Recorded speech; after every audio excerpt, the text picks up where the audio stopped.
Hi friends, সবাই কেমন আছো? আসলে ভালো আছো।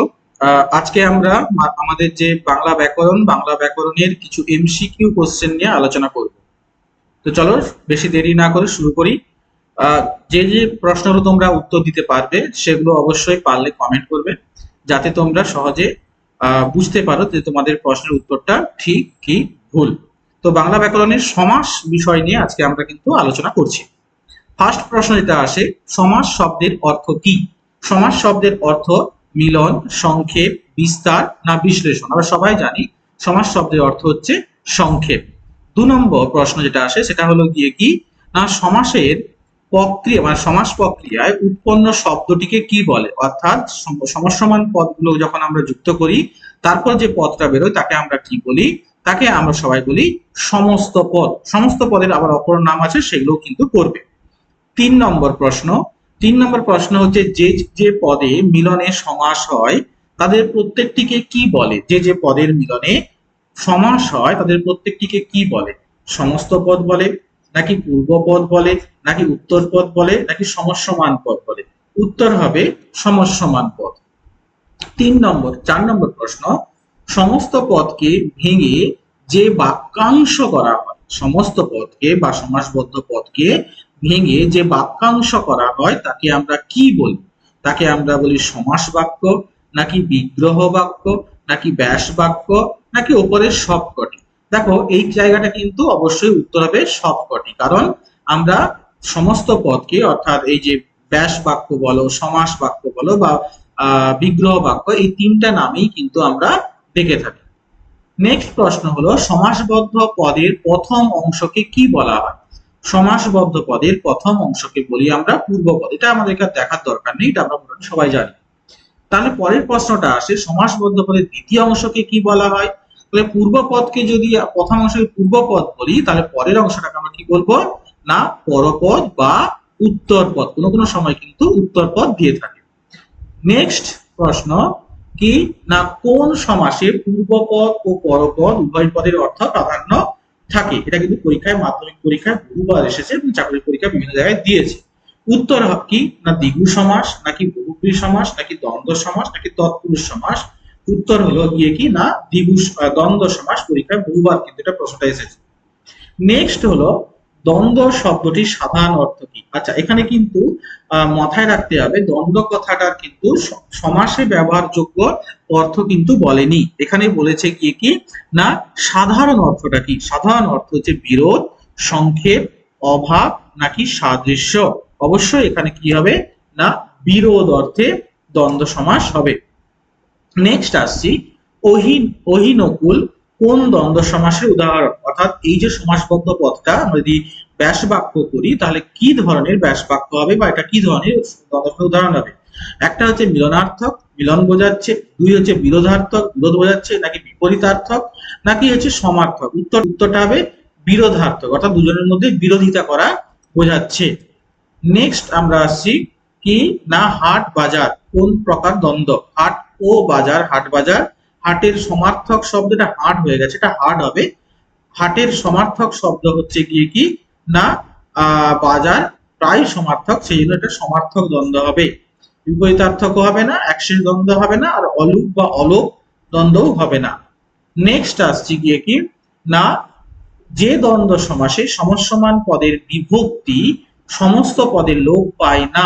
যে দ্বন্দ্ব সমাসে সমসমান পদের বিভক্তি সমস্ত পদের লোপ পায় না তাকে কি বলে? তাকে বহুপদ নিষ্পন্ন দ্বন্দ্ব বলে বা বহুপদী দ্বন্দ্ব বলে।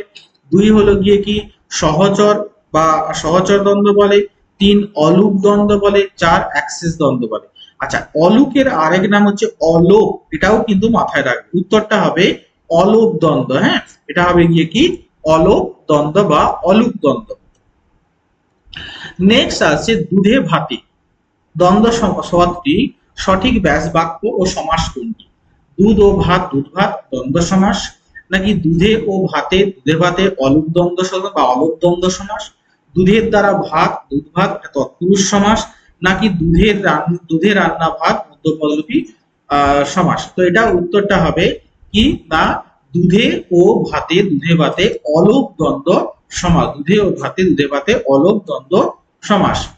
নেক্সট আসছি জায়া ও পতি। এটা অনেকবার এসেছে, অনেক স্কুলে কিন্তু এটা পরীক্ষায় প্রশ্নও দেয় বা আমাদের পরীক্ষাতেও আসে। জায়া ও পতি এর সমাসবদ্ধ পদটি কি হবে?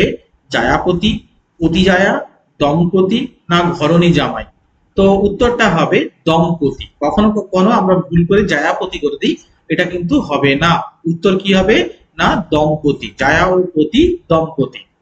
নেক্সট যেটা আসে সেটা হলো গিয়ে কি না আমরা পদটি ব্যাসবাক্য কি হবে? আমরা পদটির ব্যাসবাক্য কি হবে? আমি, তুমি ও সে আমরা, না আমি ও তোমরা আমরা, না আমি আর সে আমরা, না আমরা সবাই? কোনটা হবে? দেখো আমরা সবাই তো হবে না, মোটামুটি এটা আমরা কিন্তু এই তিনটে কিন্তু মোটামুটি কাছাকাছি বোঝাচ্ছে, সেই জন্য কনফিউশনটা এই জায়গাতে হয়। আমি, তুমি ও সে আমরা হয়, আমি ও তোমরা এটাও আমরা হয়, কিন্তু আমি ও সে এটাতেও আমরা বোঝাচ্ছে, কিন্তু তাহলে ব্যাস বাক্য অনুসারে কোনটা হবে? উত্তর হবে আমি, তুমি ও সে। মাথায় থাকে যারা, হ্যাঁ, এই ধরনের কিন্তু উদাহরণ দিতেই পারে। আমি, তুমি ও সে, এটা হবে আমরা। আমরা কোন দ্বন্দ্ব সমাস? অবশ্যই এটা ভেরি ভেরি ইম্পর্টেন্ট। এক হচ্ছে বহুপদ নিষ্পন্ন বা বহুপদী দ্বন্দ্ব, 2 নম্বর হচ্ছে কি অ্যাক্সেস দ্বন্দ্ব, 3 নম্বর অলুক দ্বন্দ্ব, 4 হচ্ছে সমার্থক দ্বন্দ্ব। এটা হবে অ্যাক্সেস দ্বন্দ্ব। যখন বহুপদী দ্বন্দ্বের মধ্যে যখন কোন সবগুলির মধ্যে একটিরই পদ যখন অবশিষ্টাংশ থাকে তখন তাকে অ্যাক্সেস দ্বন্দ্ব বলে। একটু আগে আমরা যেমনটা দেখালাম যে এখানে আমি, তুমি, সে, এই আমি, তুমি, সে এর মধ্যে আমি, এই আমির পদটার প্রাধান্য পাচ্ছে, সেই জন্য আমরা কি বলছি? অ্যাক্সেস দ্বন্দ্ব। নেক্সট আসছে কোন বাক্যে, কোন সমাসে পরপদের অর্থ প্রাধান্য পায়? কোন সমাসে পরপদের অর্থ প্রাধান্য পায়? 1 তৎপুরুষ সমাস কর্মধারয় সমাস, 2 তৎপুরুষ কর্মধারয় দ্বিগু সমাস, 3 অব্যয়ীভাব সমাস বহুব্রীহি সমাস, 4 কর্মধারয় সমাস। কোন সমাসে? উত্তর হবে হচ্ছে গিয়ে কি আমাদের প্রাথমিকভাবে মনে হতে পারে কি না তৎপুরুষ আর হচ্ছে কর্মধারয় সমাস, এটাই আমরা ঠিক বলে মনে করি, কারণ এটাই আমরা ব্যবহার বেশি করি। কিন্তু মাথায় রাখতে হবে উত্তরটা বেশ বি অর্থাৎ খ, কারণ হলো তৎপুরুষ কর্মধারয় এবং দ্বিগু এই তিনটে সমাসেই কিন্তু পরপদের অর্থ প্রাধান্য পায়। নেক্সট আসছি আমরা কি না বিশেষণ বা বিশেষণ ভাবাসম্পন্ন পদের সাথে বিশেষ্য বা বিশেষ্য ভাবাসম্পন্ন পদের যে সমাস হয় তাকে আমরা কি বলি? মানে পূর্বপদ বিশেষণ থাকবে, পরপদ বিশেষ্য থাকবে, অর্থাৎ পূর্বপদে বিশেষণ পদের সঙ্গে যদি বিশেষ্য পদের সমাস হয় তখন তাকে আমরা কি বলবো? উত্তর হবে তৎপুরুষ সমাস, বহুব্রীহি সমাস, কর্মধারয় সমাস নাকি বাক্যাশ্রয়ী সমাস, এই অব্যয়ীভাব সমাস। উত্তর হবে হলো কর্মধারয় সমাস, কারণ আমরা জানি যে সমাসের পূর্বপদ পরপদের বিশেষণ হয় তাকে কর্মধারয় সমাস বলি, অর্থাৎ বিশেষণ পদের সঙ্গে বিশেষ্য পদের কিন্তু সম্পর্ক বোঝাতে আমরা কি ব্যবহার করি? না কর্মধারয় সমাস ব্যবহার করে থাকি বা বলে থাকি। নেক্সট আসছি আমরা যিনি রাজা তিনি ঋষি রাজর্ষি, এটি কোন সমাসের উদাহরণ? খুবই সহজ উত্তর, আশা করি তোমরা পারবে। কমেন্ট করে জানিয়ে হইলো, যারা এখনো পর্যন্ত ভিডিও দেখছো তারা অবশ্যই চেষ্টা করো যে ভিডিওটা লাইক করতে, কমেন্ট করতে, এবং চেষ্টা করো যে যারা যদি নতুন হয়ে থাকো তাহলে অবশ্যই সাবস্ক্রাইব করে যাবে। নেক্সট হচ্ছে গিয়ে কি না সাধারণ ধর্ম। এখানে যে অপশন গুলো আছে সাধারণ ধর্ম, মধ্যপদরূপী কর্মধারয় সমাস বা সাধারণ ধর্ম, সাধারণ ধর্ম সাধারণ কর্মধারয় সমাস। সাধারণ ধর্মটা আমরা এখানেই পাবো, কর্মধারয় সমাসেই পাবো। বাট এখানে উদাহরণটা হচ্ছে সাধারণ কর্মধারয় সমাস। তাহলে একটু কমেন্ট করে জানাও আমাকে সে সাধারণ ধর্ম কাকে বলে? সাধারণ ধর্ম কাকে বলে? যখন কথাটা উঠলো কাকে বলে? এই কোশ্চেনটা একটু অ্যান্সার লিখে কমেন্ট করো। নেক্সট তাহলে কি না উপমিত কর্মধারয় সমাস নাকি রূপক কর্মধারয় সমাস? উত্তরটা হবে সাধারণ কর্মধারয় সমাস। যিনি রাজা তিনি ঋষি, যখন এরকম পারস্পরিক অব্যয় দ্বারা কোনো দুটি পদকে যুক্ত করা হয় যে কর্মধারয় সমাসে, সেগুলোকে আমরা বলি হলো গিয়ে কি না সাধারণ কর্মধারয় সমাস। আমি কিন্তু এই বিষয়ে অলরেডি আগে ক্লাস দিয়েছি, আমি পারলে আই বাটনে দিয়ে দিচ্ছি, সেখান থেকে তোমরা দেখে নিতে পারো। দ্বন্দ্ব সমাসের যে ক্লাস সেটাও আমি দিয়ে দেবো, সেটাও তোমরা আই বাটন থেকে দেখে নিতে পারো। নেক্সট হলো গিয়ে কি না ব্যাস বাক্যের মাঝে পদ লোপ পেলে তাকে কোন কর্মধারয় সমাস বলে? তাকে মাঝে পদ লোপ, মানে এটা বলার দরকার নেই, মধ্যপদ লোপ, মধ্যপদলোপী। হ্যাঁ, এটাও আমি অলরেডি একটা ভালো করে দিয়ে দিয়েছি যে মধ্যপদলোপী কর্মধারয় সমাস চিনবো কি করে, সেটার একটা আমি অলরেডি ক্লাস দিয়েছি, পারলে আমি আই বাটনে দিয়ে দেবো, এটাও তোমরা দেখে নিতে পারো। নেক্সট হলো গিয়ে কি না সিংহ চিহ্নিত আসন সিংহাসন কোন সমাসের উদাহরণ? এটা অনেকবার পরীক্ষায় এসেছে। উপমান কর্মধারয় সমাস, মধ্যপদলোপী কর্মধারয় সমাস, সাধারণ কর্মধারয় সমাস নাকি পথলোপী তৎপুরুষ সমাস। তো এখানে পথলোপী এটা হতে পারে, উত্তর হবে গিয়ে কি না মধ্য পথলোপী কর্মধারয় সমাস। কি মধ্য পথলোপী, কারণ এই সিংহ চিহ্নিত এই পথটা হলো মাঝখানে অবস্থিত, এই পথটি এই সমাসবদ্ধ পদের মধ্যে অবস্থান করছে না, তাই জন্য আমরা বলছি মধ্য পথলোপী কর্মধারয় সমাস। নেক্সট আমরা আসছি যার সঙ্গে তুলনা করা হয় তাকে আমি কি বলি। এইখানটায় অবশ্যই আমি তিনটে জিনিস ভালো করে করতে বলবো। এক হচ্ছে উপমান কাকে বলে, দুই হচ্ছে যেটা উপমেয় কাকে বলে, যেটা একটু কমেন্ট করতে বললাম, আর সাধারণ ধর্ম কাকে বলে এটা করব, আর শেষে হচ্ছে তুলনাবাচক শব্দ। তুলনাবাচক শব্দ এগুলো কিন্তু আমরা করবো। এগুলো প্রত্যেকটা সংজ্ঞা আর প্রত্যেকটা একটা করে উদাহরণ আবশ্যিক ভাবে কিন্তু তোমরা করে রাখবে, ঠিক আছে। তাহলে প্রশ্নটা ফিরে আসি, যার সঙ্গে তুলনা করা হয় তাকে আমরা কি বলি, যার সঙ্গে তুলনা করি তাকে আমরা বলি উপমান। যার সঙ্গে তুলনা করছি তাকে বলছি উপমান। আর একই রকম পরের প্রশ্নটা এসে যায়, তাহলে যাকে তুলনা করা হয় তাকে আমরা কি বলি, তাকে বলবো উপমান। তো অবশ্যই নয়, যখন যার সঙ্গে তুলনা করি তাকে যদি উপমান বলি তাহলে প্রথমেই বাদ চলে যাচ্ছে, তাহলে বাকি তিনটে থাকছে উপমেয়, উপমিত আর বিভক্তি। উপমিতও হবে না, কারণ উপমিত পদ বলে কোনো পদ হয় না, উপমিত তো হবেই না। তাহলে কি হবে, তার দুটো বাকি থাকছে বিভক্তি আর উপমেয়। যাকে তুলনা করে তাকে বলা হয় উপমান, আর যার যার সঙ্গে তুলনা করে তাকে বলি উপমান, আর যাকে তুলনা করি তাকে বলছি আমরা উপমেয়। তো মাথায় থাকে জানা, এটা উত্তর হবে উপমেয়, মাথায় থাকবে। তাহলে যাকে তুলনা করে তাকে আমরা বলছি উপমেয়। নেক্সট প্রশ্ন আসছি যে তুষার শুভ্র। তুষার শুভ্র সঠিক ব্যাস বাক্য কোনটি হবে, তুষারের মতো শুভ্র, তুষার ও শুভ্র, তুষারের শুভ্র যে তুষার যে শুভ্র, এটা হবে তুষারের মতো শুভ্র, তুলনা করা বোঝাচ্ছে। এটা এটা এটা হলো গিয়ে কি না উপমান কর্মধারয় সমাস। কি উপমান কর্মধারয়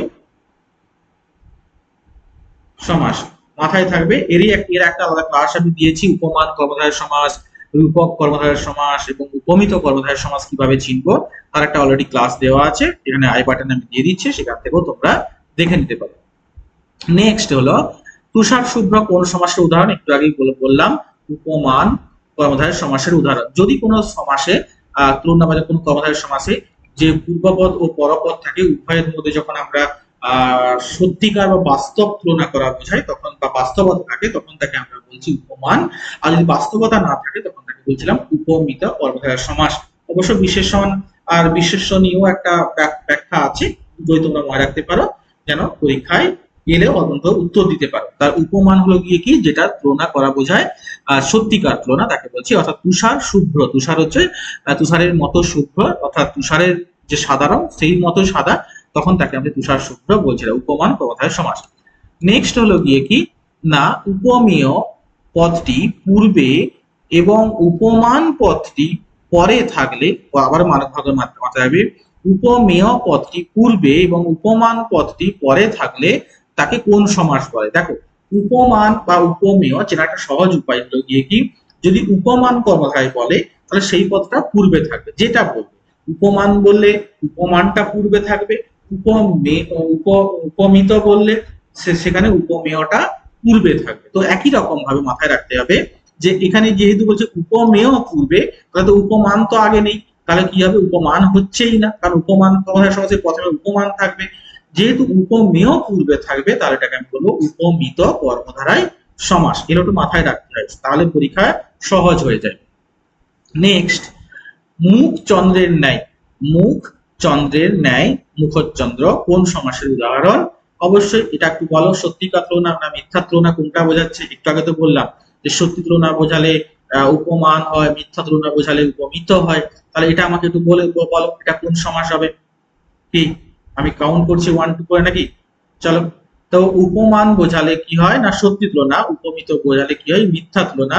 তাহলে এটা হবে গিয়ে কি না উপমিত কর্মধারয় সমাস, কারণ মুখ চাঁদের মতো হয় না, এটা হবে গিয়ে কি উপমিত কর্মধারয় সমাস।